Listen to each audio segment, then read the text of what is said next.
pessoal, eu sou o Márcio Bersen, você não é. Estou aqui hoje com o Mestre Manimal, mais uma vez, meu parceiro, e hoje o convidado é ilustre. Estamos aqui com Aberrian, vamos saber tudo da história dele, o que ele gosta de falar e vamos cutucar aqui algumas coisas que vão ser muito engraçadas. Aberrian, bom dia, Manimal, bom dia. Tá bom frio dia. Pra caramba, mas a gente tá aqui. Tá com uma blusa espetacular, né? Eu gostei muito com a ideia dessa blusa aí. Bom dia, Márcio, bom dia, Mestre Manimal, meu mestre, um prazer estar aqui, a gente está junto toda hora, né? Mas é um prazer estar aqui numa mesa de transmissão e compartilhar um pouco de experiência e bater um papo aí com vocês, um grande prazer. Vamos direto ao assunto, Aberrian. Você é um dos mais prolíficos alunos do Manimal. Conheço a tua história já há muito tempo, lá do Monte Líbano, né? E eu queria que você falasse um pouquinho da profissionalização do jiu-jitsu, de como você começou e como que é hoje em dia. Eu quero saber um pouquinho mais sobre essa... Como empresário, como professor, eu quero que você diga um pouquinho da sua experiência. Vamos lá, eu acho que o jiu-jitsu ele atravessou muitas fases, né? São muitas gerações. E olha que eu nem sou tão antigo. Eu tenho... Não te chamei de velho não, hein? Eu tenho 43 anos de idade, sou de 1980. Comecei o jiu-jitsu entre 88 e 89, então comecei muito novo ainda, com 8 para 9 anos. E sou faixa preta há 22 anos, formado pelo Mestre Manimal. E desde 2004, há 20 anos, vou fazer 20 anos esse ano, que eu tenho a minha escola, né? Começou como um espaço que eu puxava um treino para uns amigos e para alguns filhos de amigos, sócios do Monte Líbano, que é o clube que eu sou sócio desde criança. E eu comecei, então eu não me imaginei empresário, não me imaginei gestor, não me imaginei administrador. Eu, quando era jovem, né, antes da faixa roxa, eu só me imaginava vivendo do jiu-jitsu, não sabia como. Eu só sabia que eu ia viver do jiu-jitsu. Tanto que com 19 anos, eu comecei a fazer uma faculdade de educação física, porque na minha cabeça, de alguma forma, um curso relacionado à atividade física, a treinamento, ia me ajudar de alguma forma. Mas eu não tinha muito esse estudo. Então, quando eu digo que eu atravessei várias gerações, é porque lá no passado, eu acredito que o jiu-jitsu era visto como um negócio mesmo. Na época da Academia Gracie, isso eu estou falando de história, né? O que eu li, o que eu soube. Eu não vivenciei essa época. Então, era um esporte, era uma atividade, não era um esporte, era uma atividade elitizada, onde poucas pessoas detinham aquele conhecimento. E era muito valorizado, cobrava-se caro por aquilo ali, eram aulas individuais para executivos, políticos, então aquilo ali era um negócio, havia um modelo de negócio. E aquilo, com a sua eficiência, né, as pessoas foram percebendo a eficiência daquilo ali, o potencial daquela atividade que a princípio era para defesa pessoal, começaram a entender aquilo de uma forma melhor e começou a se popularizar. E aí eu acredito que uma outra geração, que é a era Carson Gracie, é a nossa escola, né? A linhagem que a gente vem, começou a ter uma coisa ali de fazer um treinamento, de treinar as pessoas que não eram da família, treinar outros indivíduos, achar pessoas em qualquer canto, com potencial, para fazer lutadores de verdade. E não somente treinar aquele modelo de defesa pessoal, de confiança para os executivos e mostrar a técnica afinco, a técnica para briga, para os familiares, e aí com o Carson Gracie aquilo passa a começar a se popularizar. Aí veio diversas gerações, a coisa deixou de ser um negócio, com a popularização passou a ser uma coisa que envolvia honra, envolvia um bairrismo, começou a envolver bandeiras, então o jiu-jitsu deixou de ser uma bandeira só e passou a se dividir em facções, clãs, até mesmo dentro da família, de forma muito, muito saudável. E aquilo começou a ficar popular, e aí eu percebo que quando eu entro, né, eu era criança, isso analisando hoje, a coisa ainda era dessa forma. Eu criança, Carson Gracie, eu via que assim, a gente tinha que treinar para lutar com o pessoal da Barra Gracie, que a gente tinha que lutar para lutar com o pessoal do Jacaré, da Master. Isso foi afiando o nível, né? Sim, sim. E a coisa começou a ser popular, e ao mesmo tempo que começou a aumentar a prática de jiu-jitsu, né, no Rio de Janeiro, na minha época ali no Rio de Janeiro, com o tempo no Brasil todo e com o tempo no mundo todo, começaram a nascer muitos projetos sociais. E aí começaram a se formar muitos faixas pretas, alunos de alunos, de alunos, de alunos, de alunos. O que foi maravilhoso para a popularização do esporte. Foi maravilhoso para colocar uma atividade saudável, uma coisa com um princípio filosófico, um princípio ético, para muita gente que talvez... Um estilo de vida. Um estilo de vida para muita gente que talvez, se não fosse o jiu-jitsu, não teria acesso a isso. Pessoas de todas as esferas sociais. Então isso foi maravilhoso. Por outro lado, a coisa foi tomando uma proporção, de certa forma, descontrolada. E aí muita gente, muito professor de jiu-jitsu ou supostos professores de jiu-jitsu, que assim como eu, acabou ser professor de jiu-jitsu é uma função que acabou caindo no peito dessas pessoas. E aí hoje o jiu-jitsu é difundido de forma muito positiva, mas também é feito por muita gente sem muito preparo. E aí talvez entre na minha geração, pulando aí a minha fase toda como lutador, a gente pode falar isso depois, mas já que a pergunta foi relacionada a viver do jiu-jitsu, né? A gestão, a questão empresarial, pulando a minha fase toda como lutador, eu quando abri um espaço ali no Monte Líbano, e era um espaço que era praticamente um hobby, eu dava aula para os meus amigos, treinava com os meus colegas de treino antigos e dava aula para alguns filhos de amigos. Ali eu já, no meio da faculdade, já tendo uma mínima noção sobre o que é ser professor, né? Sobre esse lado, o outro lado do tatame, e eu comecei a entender um pouco mais sobre o que é desenvolver uma escola, o que é desenvolver um método. E aí entra na geração que eu estou agora, que eu comecei a entender o jiu-jitsu realmente como uma ferramenta não só para formar indivíduos casca grossa, não só para formar campeões, não só aquela seleção natural a qual fui criado, que era onde os melhores sobreviviam e defendiam a sua bandeira. E sim um ambiente onde você pode trazer a família inteira, onde você pode oferecer saúde e qualidade de vida para as pessoas, onde as pessoas podem ter um desenvolvimento, um preparo, um desenvolvimento pessoal, sem nunca necessariamente ter que entrar num tatame de competição, né, da forma com que eu fui criado, e sou muito feliz com o meu histórico. Mas eu começo a enxergar o jiu-jitsu de outra maneira. Então hoje eu digo que viver do jiu-jitsu não necessariamente é formar lutadores. Para você viver do jiu-jitsu, não necessariamente você precisa ser um campeão.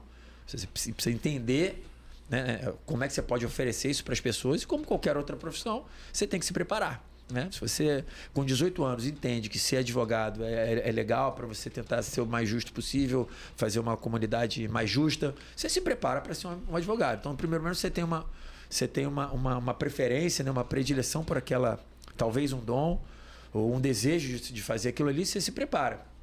Pode ser que você fique bom naquilo, pode ser que você seja mediano, pode ser que você não seja bom.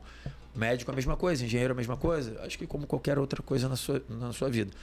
E no jiu-jitsu a mesma coisa. Eu acho que você precisa passar por várias etapas. Uma delas é lutar, não necessariamente competindo, né? Mas é validar aquilo ali que você tem aprendido. É importante você dar aulas, é importante você administrar, preparar outros professores. E aí lá na frente acredito que você consiga viver do jiu-jitsu, não somente sendo um dono de academia, mas você pode estar envolvido em alguma marca. Você pode ter um programa aqui como esse que passa informação, sim, pode trabalhar com comunicação, pode trabalhar com tecnologia. Hoje em dia a tecnologia está em todos os ambientes, sim, e numa academia de luta não é diferente. Eu não consigo ver uma diferença hoje numa escola de jiu-jitsu e uma escola convencional. Isso mudou muito. Agora, você falou uma coisa muito importante. Na sua época, antigamente, os mais fortes sobreviviam. Você vem do Manimal. Agora eu vou fazer uma pergunta que é para vocês dois. Primeiro para o Manimal. Manimal, como você conheceu o Aberrian? Como foi essa escalada dele com você? E eu também quero eu quero os dois pontos de vista. Você dizer como foi. Eu quero que você diga como foi a sua vivência com o Manimal e que vocês entreguem coisas engraçadas que vocês passaram juntos, porque eu sei que tem muita história. Deixa eu começar, Manimal, por favor. Vamos lá. Bom, como você conheceu o Aberrian? Eu conheci o Aberrian quando eu fui trabalhar com o mestre Kiko Veloso. Kiko Veloso. Grande mestre Kiko. O Aberrian era uma pessoa totalmente tímida, né? Eu considerava ele um cara muito tímido, muito forte, né? Ele tinha uma técnica dele, pegada de braço, é o que ele fazia mais, e geralmente ele abandonava as outras coisas, que que ele era bom. Eu consegui ver o Aberrião um cara bom de queda. Eu consegui ver o Aberrião um cara resistente, muito resistente à finalização, porque ele finalizava muito. Então, ele conseguia sair das finalizações devido a ele aprendeu com os caras.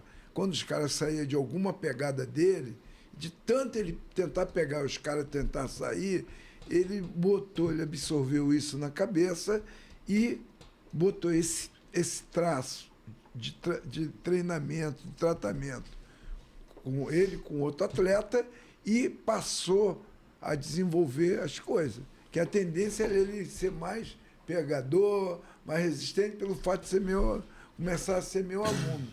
Que teve uma parceria minha e do Kiko, e a gente teve que se dissolver, né?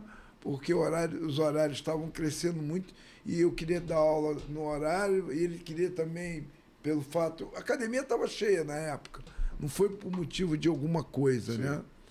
E o Kiko tinha uma cabeça, eu tinha outra. Aí eu e Kiko só tivemos parceria, eu nunca deixei de ganhar uma medalha do lado do Kiko. Foram 8 medalhas ou 9 medalhas que nós competimos juntos e ganhamos. Então, eu e Kiko, a gente estava muito bem, e se dá hoje também. Mas só que os alunos do Kiko Veloso, eles tinham um potencial intelectual para o jiu-jitsu. E o que tinha maior passe intelectual para seguir a carreira como casca grossa era o Aberrián, porque o Aberrián, ele não sabia que ele era tão carismático perante esses alunos. Não, e ele é uma pessoa diferenciada. Só pelo fato muito de como você viu esse profissionalismo. Esse daí tem muita gente boa, muito lutador que é expoente, mas eles não conseguem. É uma pena. Tem muita gente que para ali, cai no ostracismo, ou para de crescer. E essa sua cabeça, de empresário, fez muita diferença. Agora, eu quero que você conte um fato engraçado da Aberrián quando ele estava na faixa branca. Vamos lá. Não, faixa branca não, faixa roxa. Já chegou na roxa. Todos são engraçados porque ninguém esperava as coisas. A Aberrián tinha um negócio de dar uns saltos, né? Que hoje em dia, eles estão fazendo hoje em dia, a Aberrián já fazia há 20 anos atrás. O jiu-jitsu dinâmico, de drill. Sim. O Aberrián já fazia isso. Por isso que ele era, naquela fase, era diferenciado. Aí eu falei, cara, é muito fácil treinar o Aberrián.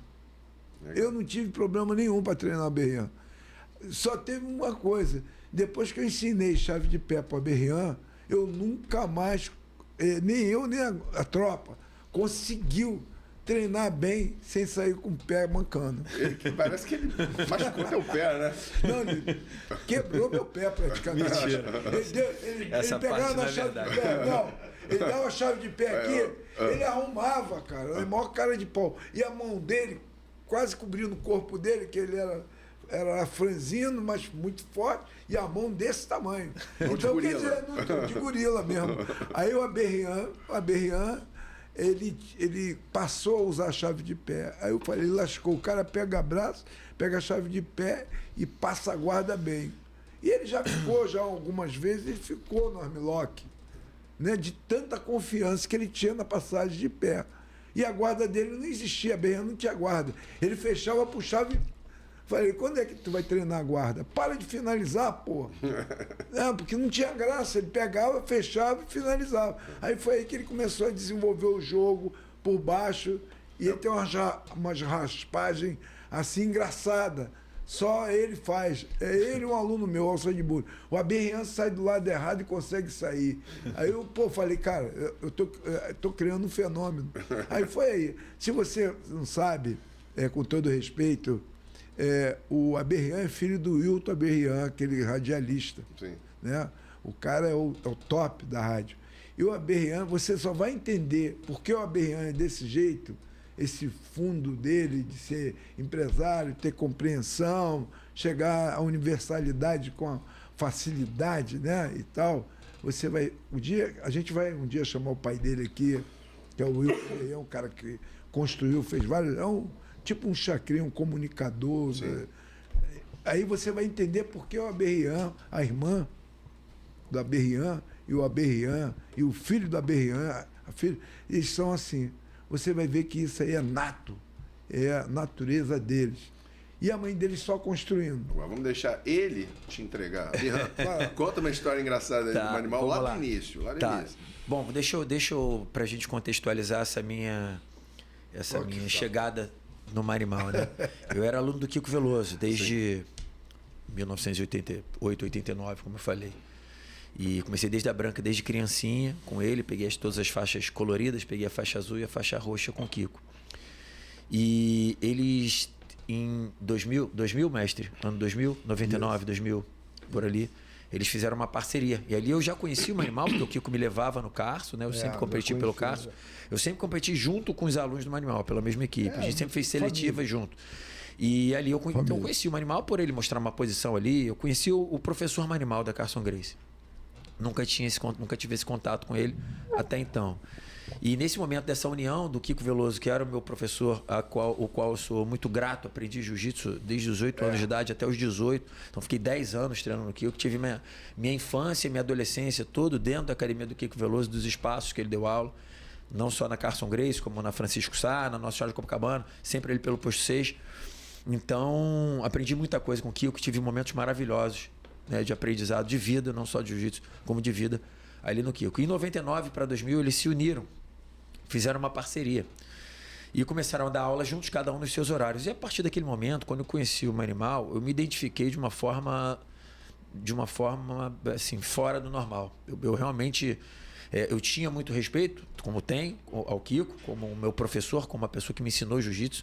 Ali os primeiros passos, não foram só os primeiros, né? Estou falando dos meus 10 primeiros anos de jiu-jitsu. Então o modelo básico do meu jiu-jitsu foi todo com o meu primeiro professor. Mas com o Manimal me identifiquei muito, principalmente com a paixão que ele dava aula. Ele ficava o dia inteiro na academia, era uma coisa que eu também gostava, de ficar o dia inteiro na academia. Os alunos dele gostavam muito de competir, assim como eu gostava muito de competir. Tinha uma geração de alunos do Kiko Veloso que eram meus amigos pessoais, né? Top. Amigos ali da região do Posto 6, de Ipanema. E a gente treinava juntos, e a gente ia junto para a competição. E quando o Manimal chegou, a gente passou a ter um treinamento. A gente treinava uma vez por dia. A gente passou a ter um treinamento, treinar 3 vezes por dia. E o Manimal começou a nos acompanhar nos eventos. E o que ele falou agora, que ele mudou o meu jogo, eu jogava muito por baixo, fazia muita guarda fechada, e ele mudou o meu jogo. Ele virou uma chave como um passador que eu não tinha antes, né? Me botou para lutar em pé. O Manimal nunca foi um professor, um cara técnico de queda. O Manimal não me ensinou judô. Mas ele me deu confiança e me deu caminhos para eu me tornar um bom lutador em pé. Então acho que a palavra principal é essa aí. Com o Manimal eu tive uma confiança que até então eu não tinha. Então eu competia bem em competições menores, eventualmente vencia. Chegava nas competições maiores, alguma coisa, tinha não sei se era um bloqueio psicológico, se era confiança ou se o meu jogo ainda era incompleto para a competição. Então, para a academia eu estava ótimo, mas para a competição eu não avançava. E a partir daquele momento eu comecei a apresentar resultados muito bons. Algum tempo depois, a sociedade deles se rompeu e eu, por tamanha identidade com o Manimal, tentei ainda durante um tempo, pelos dois serem da Carson Gracie, permanecer, né, com o Kiko e com o Manimal. Mas num determinado momento ficou impraticável eu ficar dos dois lados. Passaram a ser duas academias diferentes. E aí eu não tenho nenhum problema em falar isso. Eu optei com muita certeza, com muita firmeza em ficar com o Manimal. Tentei manter um vínculo durante um tempo ainda com o Kiko, com um vínculo de respeito, de amizade. A gente morava perto, mas reconheci ali como mestre, como uma pessoa que eu queria, que seria importante para mim, para minha vida, principalmente para aquele momento da minha vida, que eu não sabia qual ia ser a minha carreira, como eu falei ali no início. Eu queria lutar campeonato e eu queria, de alguma forma, viver do jiu-jitsu. Para mim, eu vi que o importante ali era estar com o Manimal. E assim eu segui, assim, peguei minha faixa marrom no final do ano 2000, peguei minha faixa preta no meio do ano de 2002. E assim seguimos até eu abrir minha escola em 2004, passando a frequentar o Manimal não todos os dias, mas eventualmente para fazer ajustes, aula particular com ele, para fazer atualizações, como eu faço até hoje. Hoje a gente mais sai para tomar café do que fazer jiu-jitsu. Né, agora vamos lá. Você é um gentleman. Ó, eu vou olhar para aquela câmera. Ele é um gentleman, ele é um cara coordenado, ele tem conexões neuronais diferenciadas, mas ele está fugindo da minha pergunta. História engraçada. Eu quero uma história engraçada. Tá. Então vou contar uma que animal. boa, uma que boa. Nossa, uma nossa. Eu fui a vítima dessa história, mas no final acabou sendo bom para mim. Eu em 2001 ou 2002, 2003, nessa época, começou a voltar uma coisa de rivalidade de jiu-jitsu e luta livre. O que tinha acontecido no passado, em brigar na rua, porrada, e evento de vale tudo, valendo cabeçada, sangueira danada. Nessa fase, de ano 2000, 2001, 2002, isso voltou, mas de uma forma mais esportiva.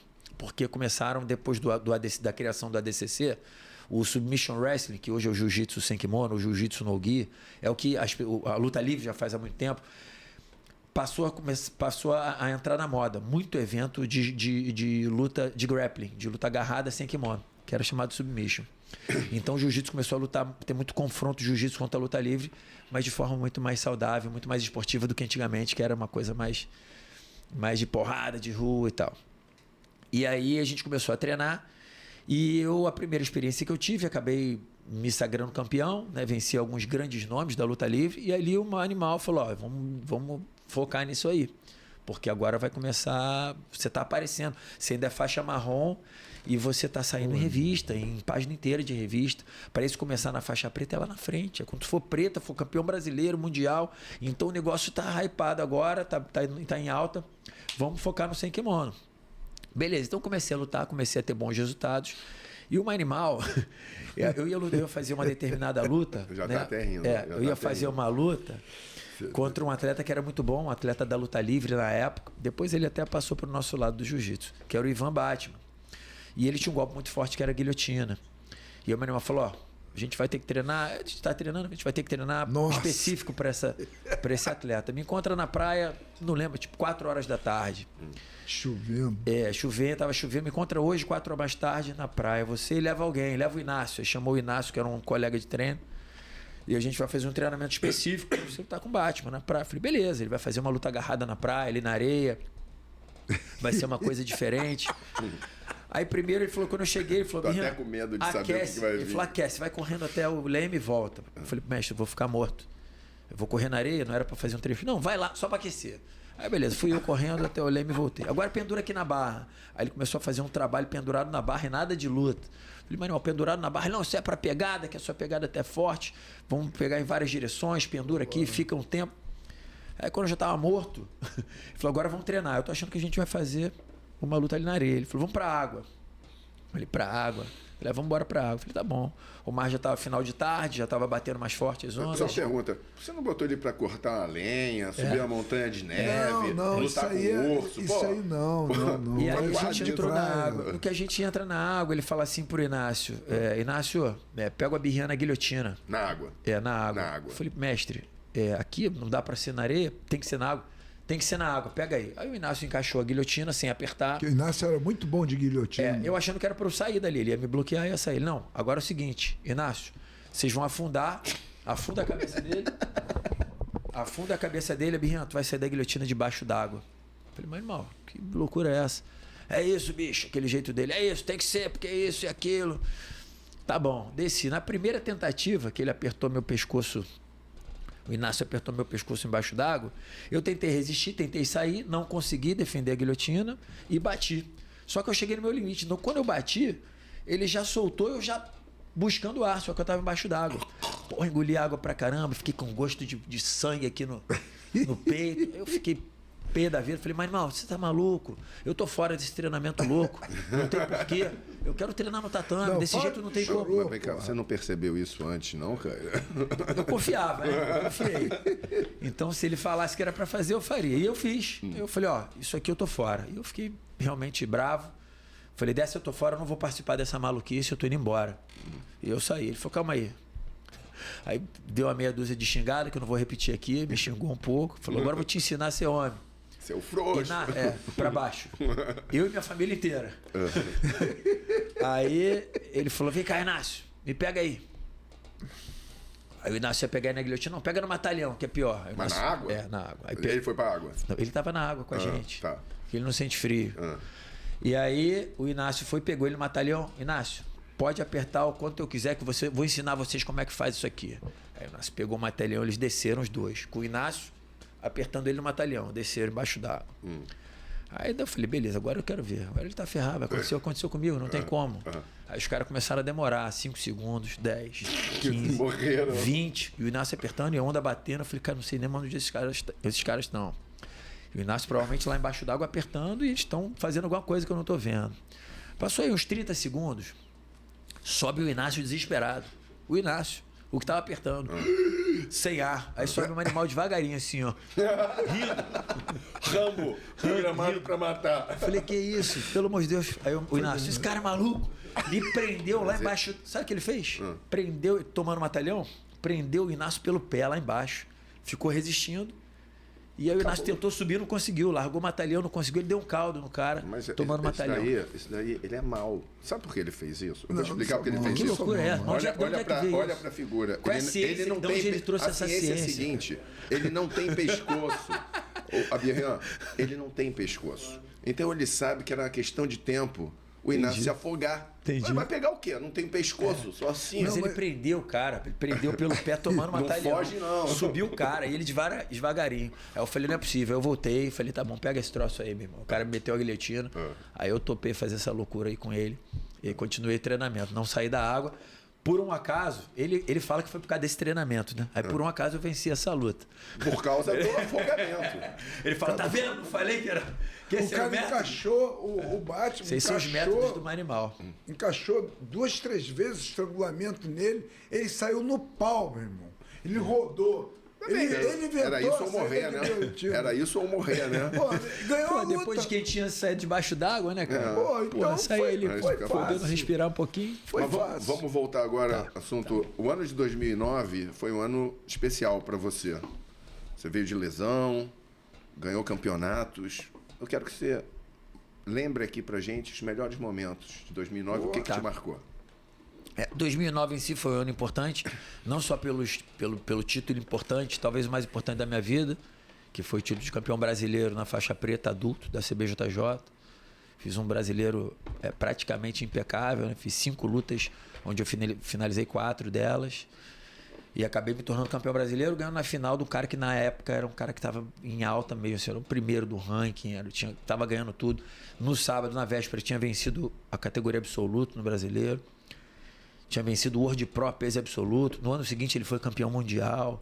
Então eu venci essa luta em 32 segundos, essa final, vindo da semifinal, das quartas, das pré-eliminares, todas as lutas finalizando praticamente todo mundo. Então o resultado foi maravilhoso. Mas o mais importante foi o histórico que veio aí, né? O quanto emocionante foi esse dia. Pelo que eu passei antes. Eu em 2006, a Academia do Animal, ele dava aula no Carson e a academia estava praticamente só com Vale Tudo. Só com treino de Vale Tudo. Não sei nem se era MMA já nessa época, se ainda era Vale Tudo. E eu passei a fazer parte do meu treinamento lá, uma parte pequena com o animal e a maior parte na minha academia, com os meus alunos. Então aquilo ali já foi difícil, essa adaptação.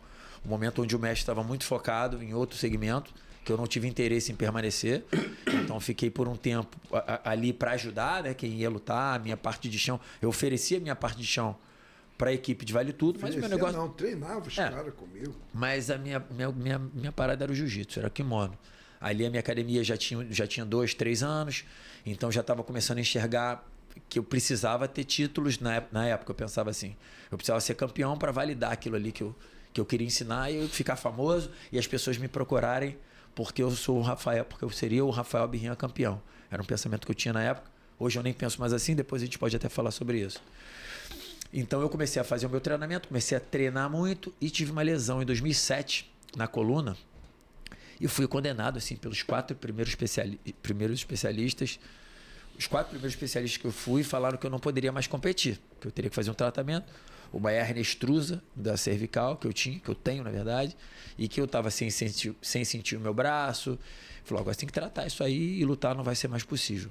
Eu tratei durante um pouco mais de um ano. E durante metade de aí lutei o campeonato mundial ainda machucado. No ano 2007 eu fui campeão europeu na faixa preta adulto, 2007. É um título importante para mim também. lutei o Mundial, acabei perdendo pro Saulo Ribeiro nas quartas de final e voltei desse Mundial já bem avariado. O Saulo era outra categoria de peso, Não, foi era absoluto mesmo, isso? o Saulo já passeou em várias categorias. Nesse ano ele estava de meio pesado, que era a minha categoria, ele já tinha seus 33 anos. Você hoje pesa quanto? Eu peso o mesmo peso há 22 anos. Eu sempre fui faixa preta meio pesado. A categoria que vai até 88 de kimono. Hoje eu sem kimono peso entre 82 e 83. Então de kimono aí uns 85. Sempre tive folga aí na minha categoria. Mas chegou uma época que tu ficou peso pesado mesmo. Não, Tava muito forte. Mas talvez por estar bem treinado. Mas de peso nunca passei tanto desse peso. Eu lá no passado cheguei a baixar o peso médio na faixa marrom, na época do ADCC. Eu baixei para 77 quilos. Porque você virou praticamente, você ficou 4, 5 anos como lutador, porque você lutou com o pessoal da luta livre, fez umas 10 lutas e você ganhou essas lutas e você era um lutador de grappling praticamente. Mas me fala um pouquinho mais da tua lesão. Isso. Por que eu tenho interesse nisso? Eu tenho 3 hérnias cervicais. A mesma história que Não, você. hoje em dia eu tenho 4 já. Essa foi a primeira. Eu tenho 3 cervicais que na época, quem me tratou até foi o Ronco, que era da seleção, falou, se você botar o kimono você vai ficar aleijado. Eu fiquei quase 15 anos sem botar kimono. Hoje você não... Os médicos, bom, com todo respeito ao Ronco e toda a equipe dele, acho que na época existia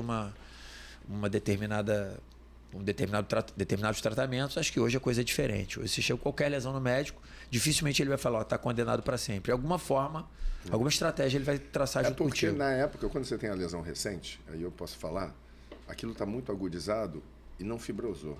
Depois de alguns anos, quando fibrosa, aquilo fica mais firme. Não que você não vá sentir dor. Você vai até sentir dor, não pode ser emborcado, mas você já não tem o risco. Sim, e o jiu-jitsu tem a capacidade é resiliente, né? Você vai adaptando o teu jogo, vai ajustando o teu corpo e se encontrando nos movimentos que você tem disponível dentro da infinidade de movimentos que tem no jiu-jitsu. Não são 3, 4 golpes. Não é um futebol que tem determinados tipos de chute, de passe. Você tem uma infinidade. Você se adapta a coisa que você faz coisa que você nunca fez na vida depois de 30 anos. Seu jogo se protegendo. Isso. Agora, voltando a 2009, eu queria que você falasse também do Grand Slam de Judô e como foi a visita da seleção russa. Tá. Bom, só para contextualizar. Parei em 2007, tratei durante um ano e pouco, voltei em 2009, num ano que foi maravilhoso para mim, porque eu voltei de lesão, vindo de médicos que tinham condenado a minha vida de lutador. E aí eu me sagrei campeão brasileiro, como falei agora há pouco, numa performance, a melhor performance da minha vida. Então esse foi um ano, foi uma vitória com um gostinho de... a recompensa não foi só a medalha e ganhar daqueles caras, daquelas feras todas. Foi mostrar para mim mesmo que ainda dava, que os médicos naquele momento ali estavam errados. Né? Eles fizeram um prognóstico que eu combati e venci aquele prognóstico. É bom isso, tá? né? Uma sensação boa. Então esse ano foi especial por isso. Em relação à seleção russa de judô, eu tive, nesse ano de 2009, quem fazia minha preparação física era o Ítalo Vilardo, que até hoje, quando eu vou competir, é quem monta meu planejamento de treinamento específico. E ele era muito amigo e aluno do Marquinho Tatu, que era o preparador físico, que tem muito bom relacionamento no judô no mundo inteiro. E a seleção russa de judô estava aí. E o Marquinho, com um bom relacionamento com essa galera, acompanhando essa delegação pelo Rio de Janeiro, falou, poxa, Ítalo, o teu atleta aí, o Abirrian, ele tem uma academia lá no Monte Líbano, é legal, tem uma galera boa que eu tenho acompanhado. Queria levar os russos para fazer um intercâmbio com uma galera de chão, para eles treinarem um pouco do Neuasa deles. Aí o Ítalo e o Marquinhos fizeram essa ponte e eu recebi a seleção russa de judô. E foi maravilhoso, foi uma experiência incrível treinar com aquela galera, treinar com alguns campeões olímpicos, diversos campeões mundiais, tinham cerca de 12, 15 atletas da seleção. Então tinha os 3 times muito fortes, muito dedicados e muito, assim, dava para ver que eles estavam muito entregues ali, sem nenhuma vaidade, estavam ali para aprender chão mesmo. E para nós, para mim, para os meus alunos, foi uma experiência maravilhosa. Receber aquela galera e ter aquele contato, né? Meter a mão nos caras e os caras meterem a mão na gente. É um treino diferente, porque assim, o pessoal do jiu-jitsu, ele não está acostumado a treinar com o pessoal do judô no chão. E os objetivos são um pouco diferentes. Então, de repente, o cara do jiu-jitsu sente aquela pressão diferente na imobilização, quando ele vai te amassando, e aí é uma estratégia, você tem que mudar a estratégia. Porque eu sou um atleta de alto rendimento, não tem como. Então, o fato do treino ser no chão, o lutador de jiu-jitsu em geral, ele fica bem à vontade. Ele não deixa o judoca chegar onde O judoca ele Onde é confortável. é indefensável quando ele chega na imobilização. É. Ali, sair dali é difícil, até porque ele é treinado para segurar 20 segundos ali. E quando sair, vai te dar uma coisa, né? Normalmente ele não sai. O judô é isso, é imobilizar e ficar por 20 segundos. Então, o lutador de jiu-jitsu de qualidade, né, de conhecimento técnico, ele não vai deixar chegar ali naquela situação. Então, em geral, o lutador de jiu-jitsu se sente à vontade treinando com os judocas dessa época no chão. Hoje em dia, o judô tem bastante chão. Eu acredito que a maior parte dos judocas do mundo treinem chão, façam jiu-jitsu ou façam o chão do judô, que nada mais é que é a mesma coisa. É. A gente está falando de duas artes de uma arte marcial só, que é dividida em regulamentos diferentes, por isso que tem o jiu-jitsu e o judô. Mas o sistema de alavancas é o mesmo. Só para lembrar, as pessoas falam, o judô, na verdade, se chamava método Jigoro Kano de jiu-jitsu. O Jigoro Kano pegou os melhores estilos de jiu-jitsu e fez um método que virou o Newaza e a luta em pé, chaves, estrangulamentos, tudo. Só que por conta de competições e regras olímpicas, o judô acabou não podendo rolar muito no chão, porque não ficava muito plástico, né? Travava a luta. Mas são lutas irmãs, são iguais, com objetivos diferentes, mas quem é muito bom no judô tem que ser muito bom em pé e no chão. E eu vejo isso hoje em dia no jiu-jitsu, que as pessoas que se diferenciam no jiu-jitsu têm uma luta em pé boa. Porque você perde muito quando você não sabe lutar em pé, né? Na minha opinião, é 60-40. 60-40. Eu acho que você sabe quando o cara vai ganhar. Quando ele queda, ele pula e fica esperando o cara botar a mão nele de novo para quedar e para segurar numa imobilização. Principalmente os caras que são rascunhos mesmo. O cara que vai, luta lá 8 minutos, 7 minutos, igual o Saulo quando lutou com a Berrian. O Saulo quando lutou com a Berrian, o Carlinhos Grace falou para mim, Manimal, foi lá no Mundial, tava eu e o Carlinhos Grace, assim. Aí eu, manda a Berrian puxar para guarda, que o Saulo, ele não estava naquele... Mas, tecnicamente, ele estava muito seguro. O que o Saulo fez? Segurou a luta, aí foi lá e... Foi no adulto ou foi no macho? Não, foi no adulto. Foi no Mundial 2007. Foi o primeiro Mundial de Los Angeles. Quando faltou 1 minuto e meio, ele deu 2 quedas na meia. Na verdade, o que aconteceu ali... Estratégico, muito estratégico. O Saulo, muito estratégico, muito técnico. Eu estava disposto a lutar em pé com ele. Na verdade, eu queria lutar com o Saulo. Tem uma história interessante na montagem dessa chave. Eu posso falar ela depois. E eu estava disposto a lutar em pé com o Saulo e eu acho que ele me encorajou. Ele me fez me sentir seguro. Durante toda a luta, eu consegui fazer vantagem, consegui desequilibrá-lo. Então, eu cheguei a estar na frente do placar até um determinado momento. Não sei se foi faltando 1 minuto e meio, talvez faltando uns 3 minutos.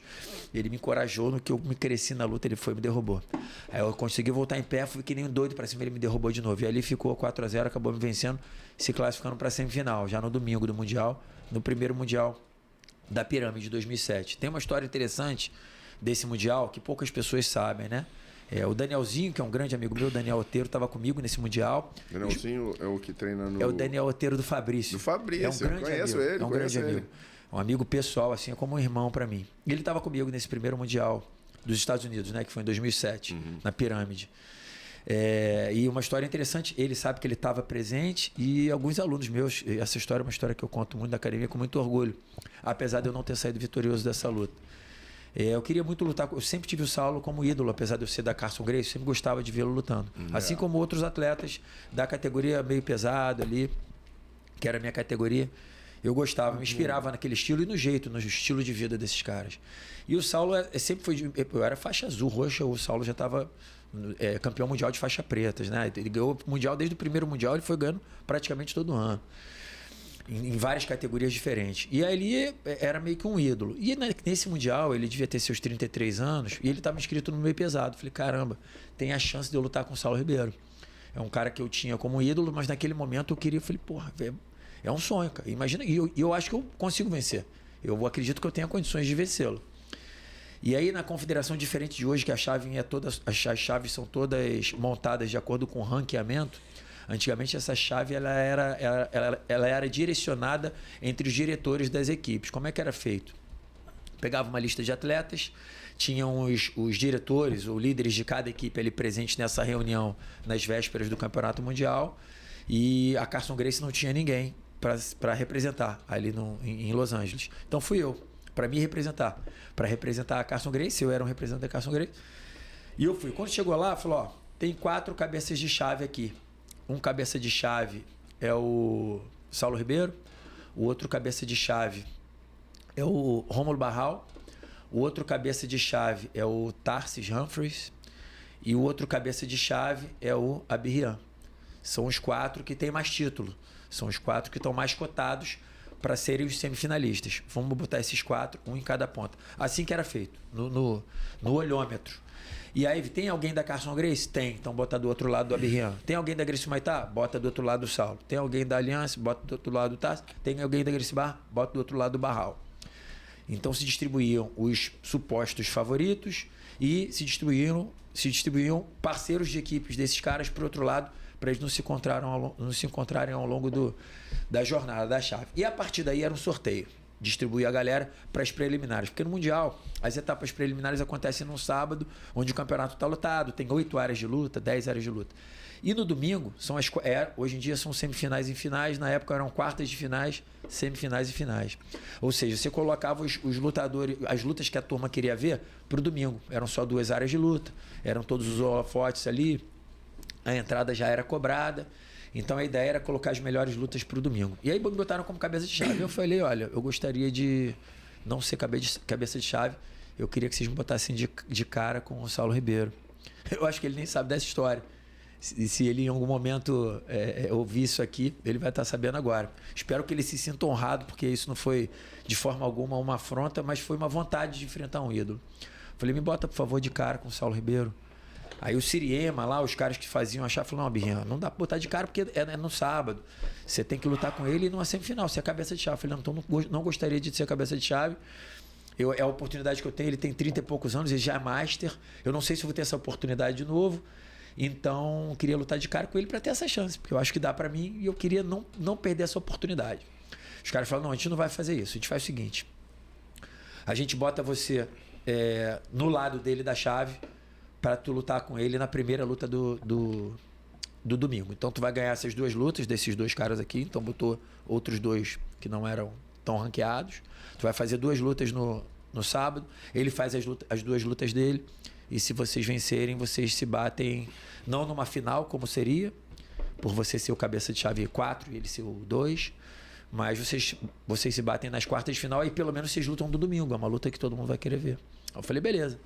E assim aconteceu. Eu não lutei com ele de cara, como eu pedi, mas também não fui cabeça de chave e me botaram no mesmo lado dele da chave. Aí cada um ganhou o seu lado e aí acabamos nos esbarrando nas quartas de final no domingo. Então a gente ganhou cada um as suas 2 lutas. E aí ele acabou me vencendo por 4-0, como falei agora há pouco. Mas assim, eu só queria expor essa história aqui. É uma história interna, né?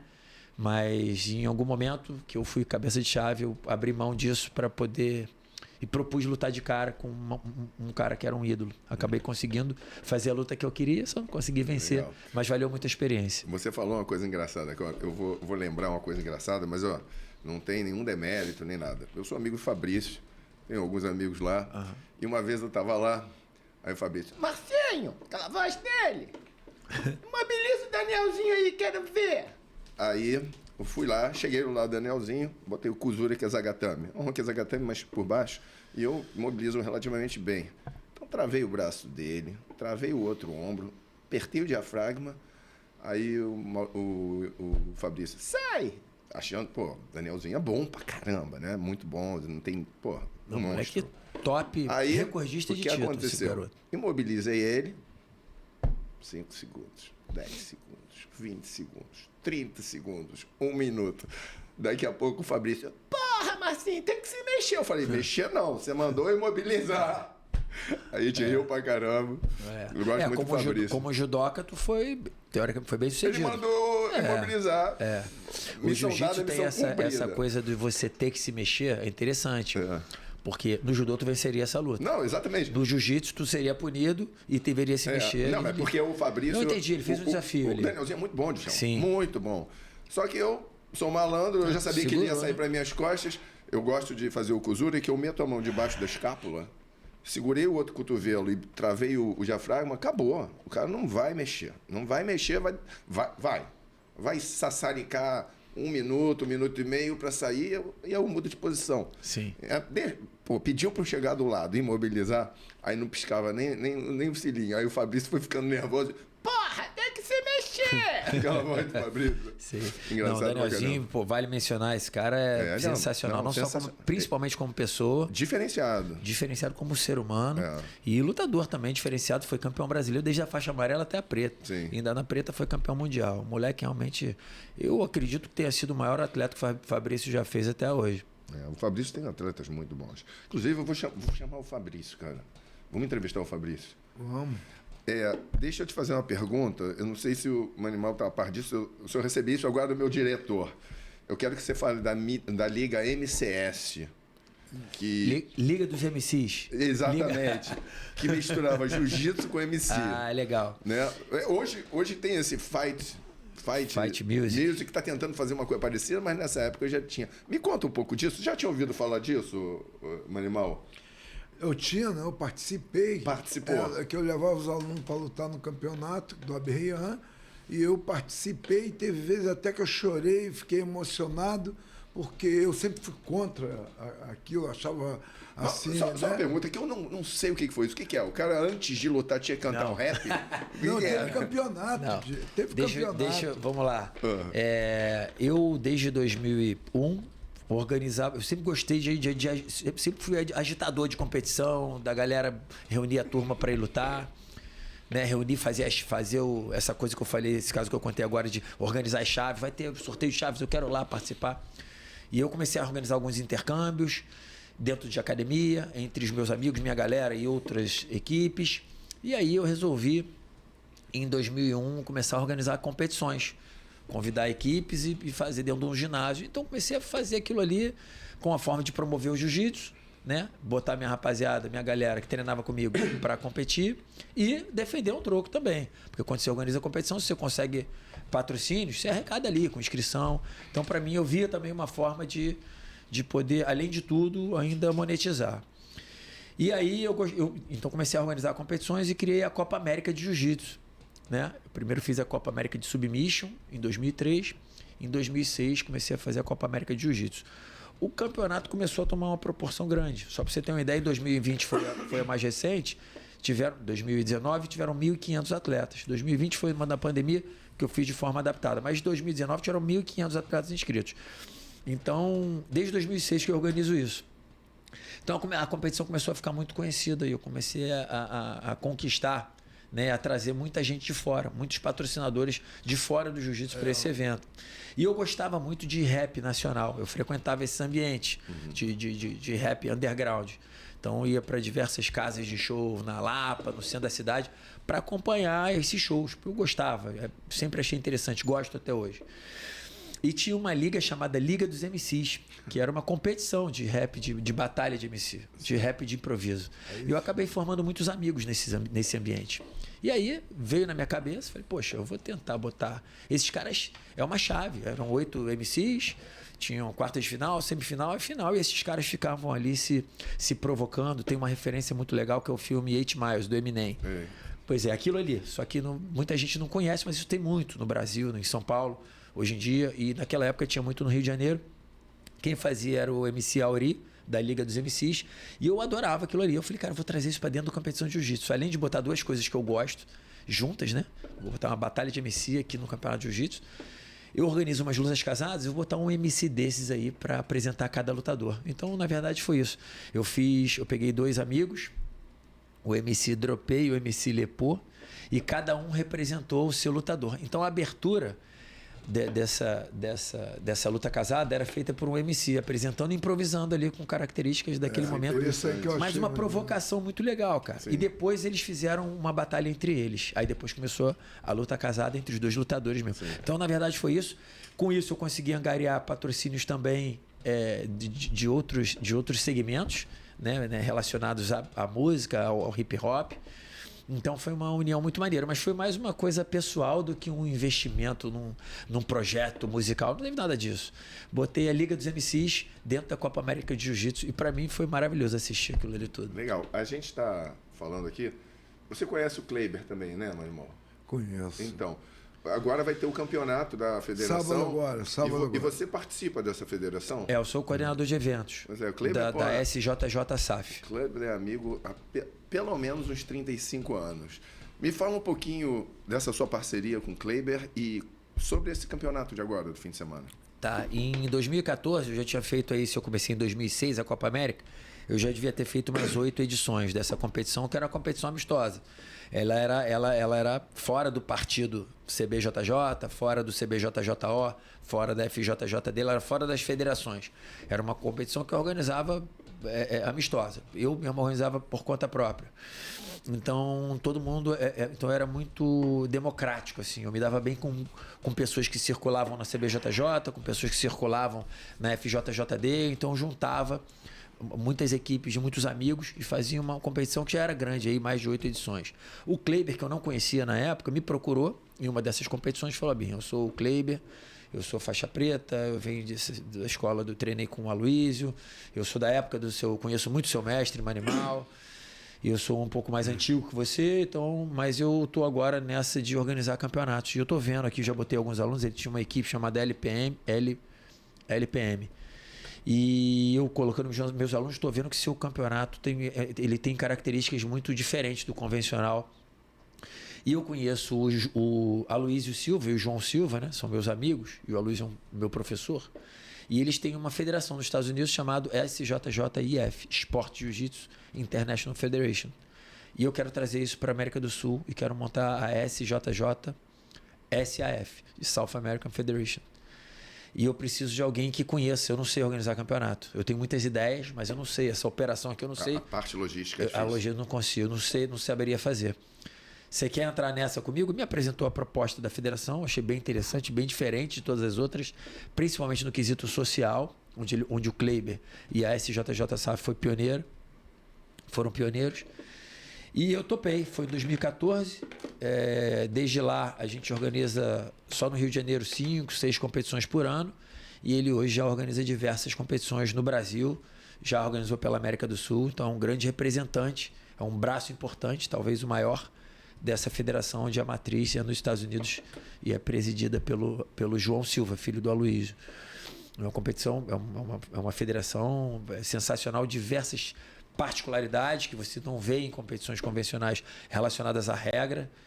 E por um acaso esse final de semana, agora no dia 3 e 4, na Arena de Deodoro, na Arena da Juventude, que já foi um palco olímpico, nas Olimpíadas do Rio, a gente vai organizar essa etapa da SJJ SAF. São 5, 6 competições por ano só no Rio de Janeiro, fora outras pelo Brasil, Goiás, Rio Grande do Sul, Mato Grosso, São Paulo. E já fizemos eventos no Brasil inteiro. Legal. Manimal, eu quero fazer uma pergunta bem objetiva. Eu quero que você olhe para a Berrian e me diga, até olhando para a câmera ali, ó, olha para aquela câmera. Principal qualidade como lutador, principal qualidade como empresário, principal qualidade como pessoa. Do seu ponto de vista. E depois eu quero ouvir de você a mesma coisa. Bom, lutador, empresário e pessoa. Bom, como lutador, foi um cara muito fácil de treinar. Eu acho que o Aberrian seria bom com qualquer professor, né? Mas tinha uma coisa que ele pegou. O meu estilo pessoal de coragem, de grandeza. Como pessoa, ele também pegou, eu acho que, não que ele tenha colado de mim, mas a gente se identifica por ser muito como pessoa. Caráter, né? De caráter. Fantástico. Como empresário, é diversificado. Eu fui para a área da ciência, fui estudar, não tive competência nem imaginação que ele teve. Então, como empresário, eu não tenho nem como chegar e fazer uma análise. Eu posso fazer uma análise psicanalítica, psicológica né? Porque ele tem uma criação, criação é o meio que ele vive, né? Eu vivi muito no meio das pessoas que precisavam de mim e eu ia para a área da filantropia. O Aberrian fazia filantropia, ele fazia profissionalismo e o Aberrian também fazia uma parte.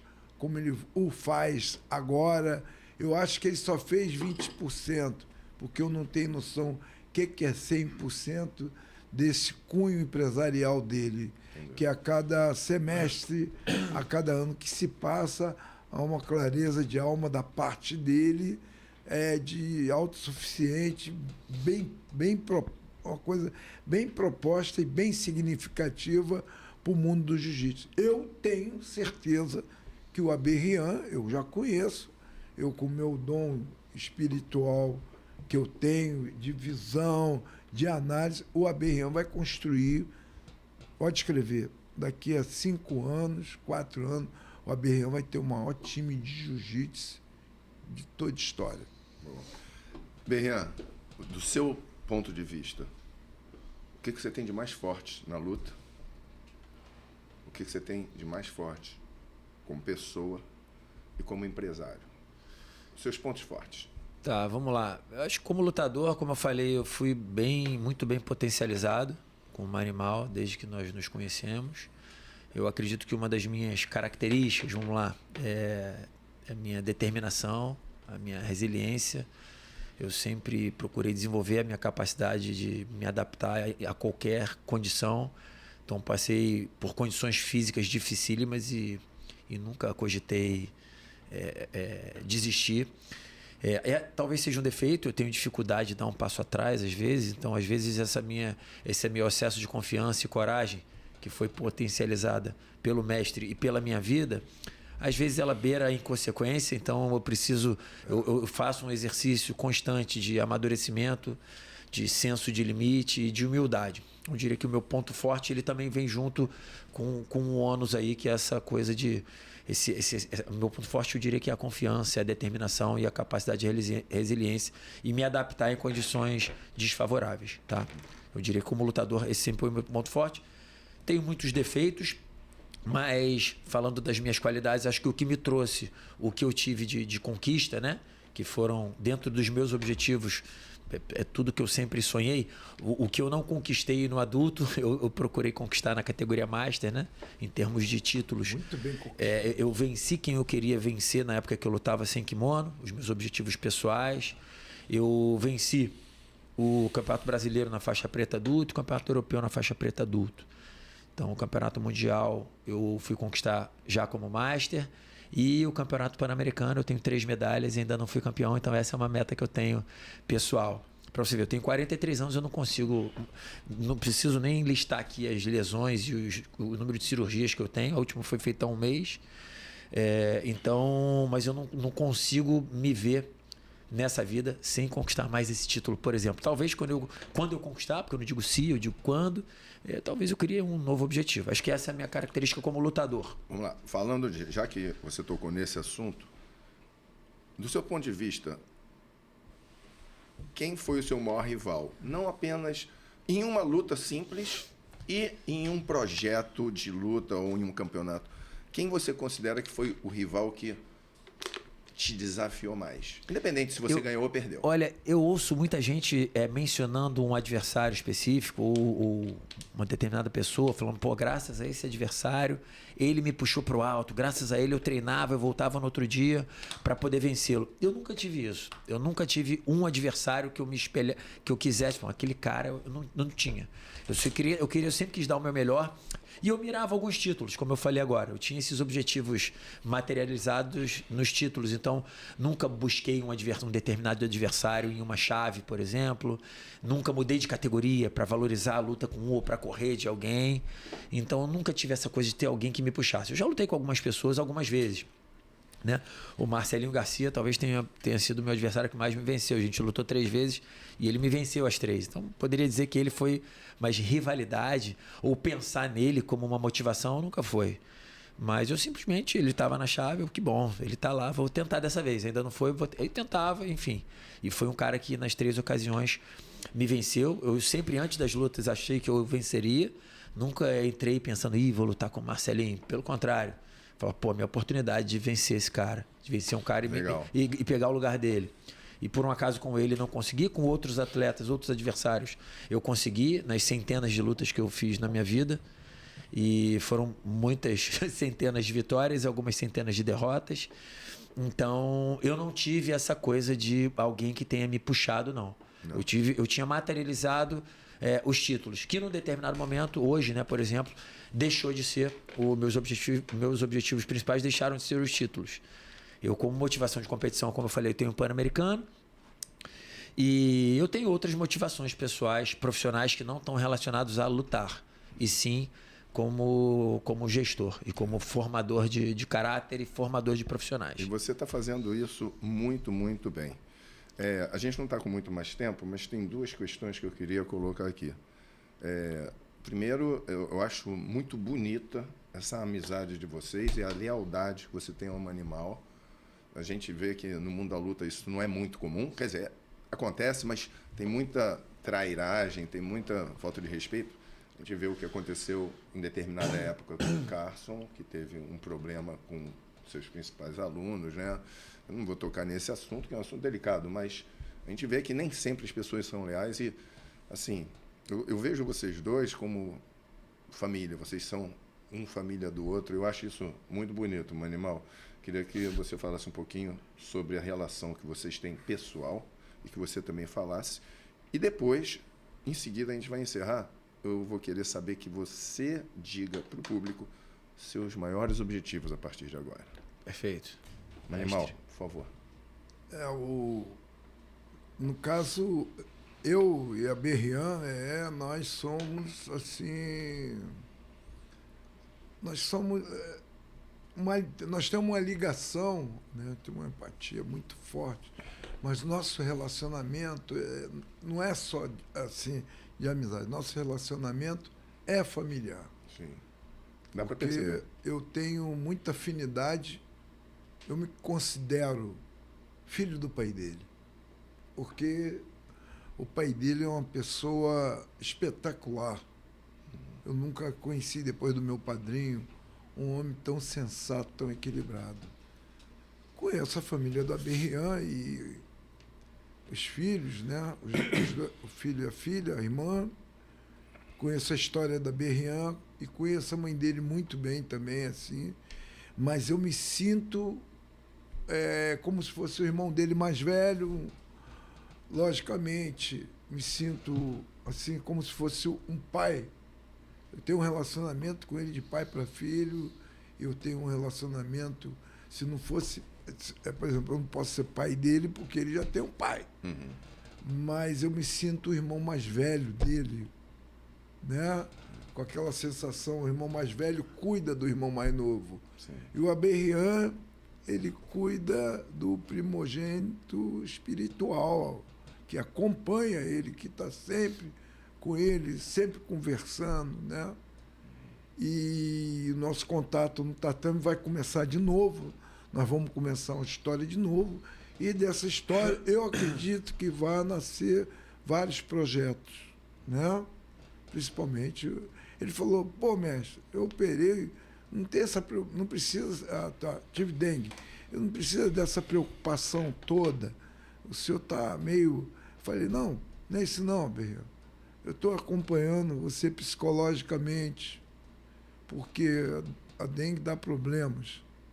Entendeu? Eu tive dengue hemorrágica há 2 meses atrás, Isso quase aí, morri. quase morreu. Quase morri. E eu estava com medo disso. Cheguei no hospital com pressão de 7, 12 12.000 plaquetas, meu abdômen cheio de água, síndrome do terceiro espaço, meu rim parou, foi sinistro. Mas coisa ruim não morre fácil, né? E eu tenho um linfoma, mas eu já aprendi com o animal que essa doença foi incapaz de matar. Eu não consegui morrer disso, então não vou morrer mais disso. Eu falei para ele desistir de morrer. Eu tenho que desistir de morrer. Vou morrer, pô. Enche o saco essa porra de morrer. Não morrer nada, mano. Para com isso, né? Não, mas para com esse negócio de morrer. Eu já tô com esse linfoma há tanto tempo. Assim, olhando nos exames, desde 2014, são 10 anos. Esse meu linfoma, ele não tem cura e normalmente a média de vida é 5. Eu já estou fazendo hora extra a mais 5, estou o dobro. Mais 50%. Então eu não morro mais disso, não. Não morro mais disso. Eu aprendi isso com você. Vamos esperar mais. Aprendi como animal. Essa coisa não vai me matar, não. Vou arranjar outra coisa. Não, outra coisa, porque não deu. É igual o meu aluno na academia que fez a sexta operação de câncer. Ele pegou a preta agora. Não pegou porque estava com câncer, ele pegou porque ele cumpriu tudo. Que é bom. Que ele é bom, ele dá aula pra caramba. Então, mas fala pra gente, eu quero que você fale da sua boca, sua relação com o animal. Tá, você falou em lealdade, né? Para mim, lealdade é uma palavra chave na minha vida, né? Acho que é equilíbrio, lealdade e família. São meus 3 pilares. Eu acho que dominar só 2 desses não faz sentido, nenhum. Então você tem que ter os 3. 2 desses 3 sozinhos ou um não casa. Tem que ter os 3. E sobre a lealdade, acho que a lealdade, a gente tem que ser leal com quem é leal a gente. Né? A lealdade se escolhe. Eu sou uma pessoa leal. Não, tem aquele cara ali, eu não preciso, não tem que ter relação com ele. Porque a lealdade é uma relação sentimental, uma relação amorosa. É um tipo de amor. Exatamente, é uma relação amorosa. É uma relação é uma relação pessoal, diferente de um contrato. Sim. Então você falou que no jiu-jitsu não é comum. Aí depois você falou, não, até é comum. Não é, cara. Não é comum essa lealdade no jiu-jitsu, porque as pessoas confundem e as pessoas misturam as coisas. Então, eu treinei com o animal durante todo o tempo que frequentei a academia dele. E no momento que eu resolvi trabalhar, né, com o jiu-jitsu, a gente teve a oportunidade de trabalhar junto ou não. E naquele momento eu queria trabalhar dentro de um segmento que não interessava o animal. Então, acho que lealdade é eu chegar para ele e falar, mestre, eu vou trabalhar dessa forma. Você tem interesse em trabalhar dessa forma? Não, Bian, minha parada é desse jeito aqui. Eu vou seguir aqui, nessa minha linha. E aí não quer dizer que eu falei tchau. Quer dizer que eu falei, eu vou trabalhar num outro segmento. Então, a lealdade, ela permanece. Porque eu continuo sendo aluno dele, discípulo dele, frequentando os ambientes que ele está presente, o tendo como um mentor dentro do jiu-jitsu e na vida. Assim foi em toda a nossa história. Em todos os momentos que ele precisou ou precisar de mim na vida dele, ele sabe que ele pode contar comigo, assim como todos os momentos que eu precisei e que eu precisar na minha vida, eu sei que eu vou poder contar com ele. Então, e o que acontece muito no jiu-jitsu é que às vezes as pessoas se tornam sócias e confundem as coisas. E no nosso caso, eu acho que a gente teve a sorte de tomar decisões lá no passado, em 2006, 2007, de não sermos sócios. Então, a nossa relação ela não está restrita a um contrato, a uma divisão de valores. Ela é simplesmente genuína, então é uma relação pessoal que ela não é quebrada, ela não é um contrato, ela não é um combinado. A gente a gente não tem um combinado de eu representar ele para sempre ou dele me mencionar para sempre. A gente simplesmente, o que eu percebo é que nós somos leais uns com os outros, né? E em relação a hoje, isso é até legal esclarecer, porque as pessoas, fora os meus alunos, minha família, que escutam isso sempre às vezes não sabem. A gente só não trabalha junto porque o animal escolheu um caminho, um segmento que não me interessava. E eu escolhi um segmento que não me interessava. Não quer dizer que a gente não se complete durante a vida inteira e que ele não continue para sempre sendo meu mestre e meu mentor. E hoje, continuo aprendendo com ele, né? Não só... E ele, eu percebo que com toda a humildade, ele dando aulas de humildade, quando ele eventualmente precisa de alguma coisa ou está em dúvida em alguma coisa que talvez eu tenha mais experiência, né? Em coisas... né, não relacionados a tatame. Isso, ele sempre vai ter mais experiência que eu. Mas ele me te chamando de velho? Não, mas mais antigo, lógico, com certeza. E então, essa humildade dele, Birrian, estou numa situação como essa, o que você acha que eu devo fazer? Eu fico até constrangido. Pô, meu mestre me perguntando alguma coisa. Então, isso já é um ensinamento. Isso já é um ensinamento e já me coloca no lugar de, eventualmente, perguntar ou pedir conselho ou ajuda para mentores que podem ser, inclusive, os meus alunos. Então, ele continua, às vezes, sem perceber, ele continua me ensinando até hoje. Então, acho que lealdade é isso, cara. Nossa relação hoje, ela não é feita por um contrato, ou por um combinado, ou por uma sociedade. Ela é norteada pela lealdade, que é algo que foi reconhecido mutuamente e não precisou ser combinado. Simplesmente a gente não deve isso um ao outro. Simplesmente acontece essa lealdade, sabe? Vamos lá. Sobre projetos que você perguntou. Eu ia te perguntar teu principal sonho, objetivo, mas isso é difícil, porque uma vez que a gente alcança, a gente sempre quer mais, a gente quer novos projetos, porque quem para de querer morre. Qual é o seu próximo projeto, a coisa que você almeja? Tá, vamos lá. De certa forma, ele está misturado entre a vida pessoal e profissional, né? Hoje, os meus objetivos de vida eu já atingi. Então, hoje eu me considero já uma pessoa realizada, não encerrando por aqui, mas se eu continuar do jeito que estou, de agora em diante para sempre, vou me considerar a pessoa mais feliz do mundo. Porque hoje eu tenho um trabalho que foi construído com muito suor, sangue e lágrima, e eu consigo começar o mês com as minhas contas pagas. Isso é bom. Então, e com filhos, com uma esposa, com filhos saudáveis, aproveitando os meus pais em vida. Então, isso tudo para mim acho que é um privilégio. Acho que sou um privilegiado. Isso não tem preço. Eu acho que isso foi uma junção do que foi construído fisicamente e com o que Deus escolheu que eu merecia. Então, eu já sou satisfeito profissionalmente, pessoalmente, com a família que eu tenho e com a condição que eu alcancei, que não tem luxo nenhum, né? Mas que eu consigo, manter uma qualidade de vida, um padrão de vida digno para minha família. Sobre planos para o futuro. Encerra por aqui? Não encerra por aqui. O meu plano de expansão hoje ele está totalmente relacionado a preparar pessoas para que no futuro vivam como eu. E não necessariamente pessoas jovens, mas de preferência. O que tem acontecido são pessoas jovens, normalmente pessoas que vêm de origem humilde, né? Que não tem tanta perspectiva, que não tem tanto... Enfim, não são pessoas privilegiadas, então eu procuro dar oportunidade, preparar essas pessoas e meu plano de expansão está relacionado a transformar essas pessoas em gestores, não somente em lutadores ou em professores, mas o preparo tá dentro desse preparo. A disciplina, né? Tá dentro desse preparo. Ensinar jiu-jitsu, tá dentro desse preparo ensinar a lutar, tá dentro desse preparo ensinar a educar as pessoas. Viver.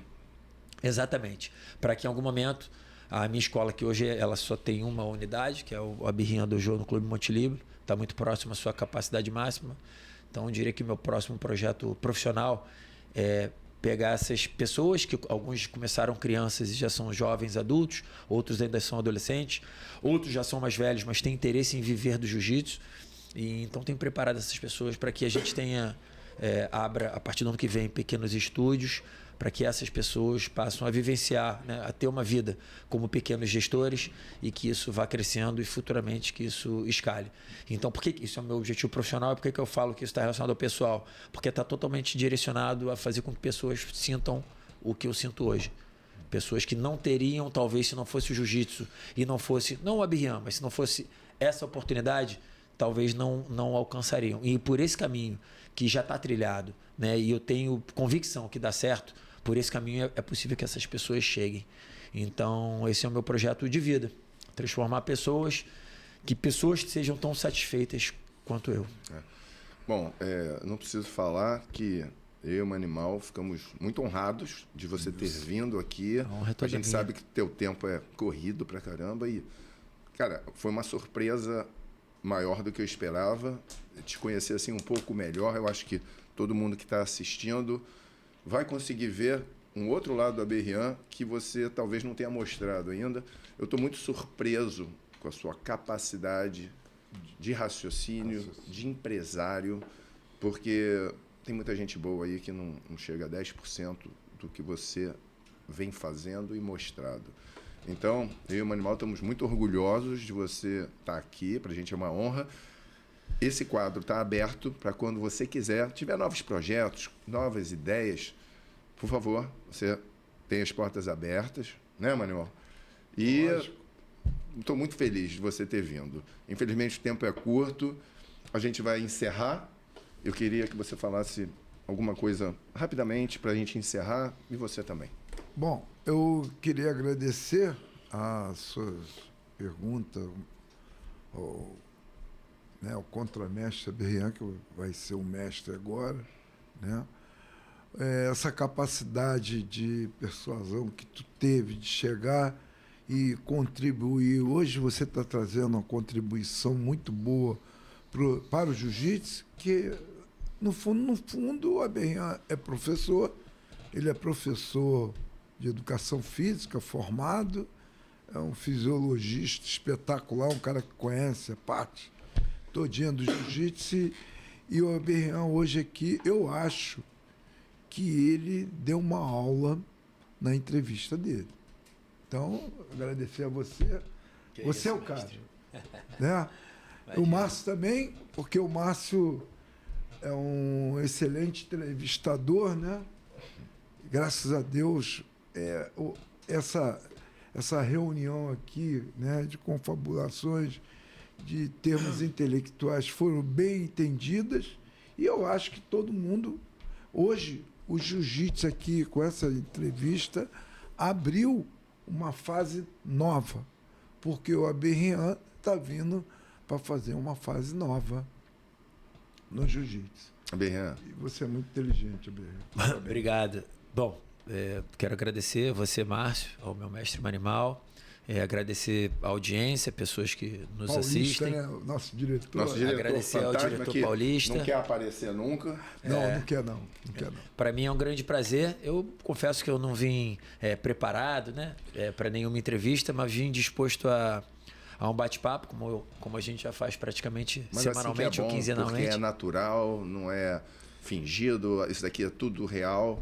E a gente teve o prazer e a oportunidade de conhecer você um pouquinho melhor. Prazer foi todo meu. Espero ter colaborado minimamente com a comunidade do jiu-jitsu, ou de entusiastas, ou de pessoas que assistem aqui esse podcast. E estou muito feliz, já aceito o convite quando vocês quiserem fazer novamente. Lógico. Com mais pessoas aqui, com mais pessoas. Eu falei gente... que eu vou trazer o campeão dele de 17 anos. Um fenômeno. Vamos marcar. Está tomando conta da academia lá. Por enquanto a gente está aqui. Tá? É um leãozinho tomando conta lá. Tem muita Pessoal, gente boa sendo formada. Vamos lá. Mestre Manimal, mestre Aberrian. Vamos junto. Eu sou o Márcio Bersen e essa é a minha opinião. Até a próxima. Valeu!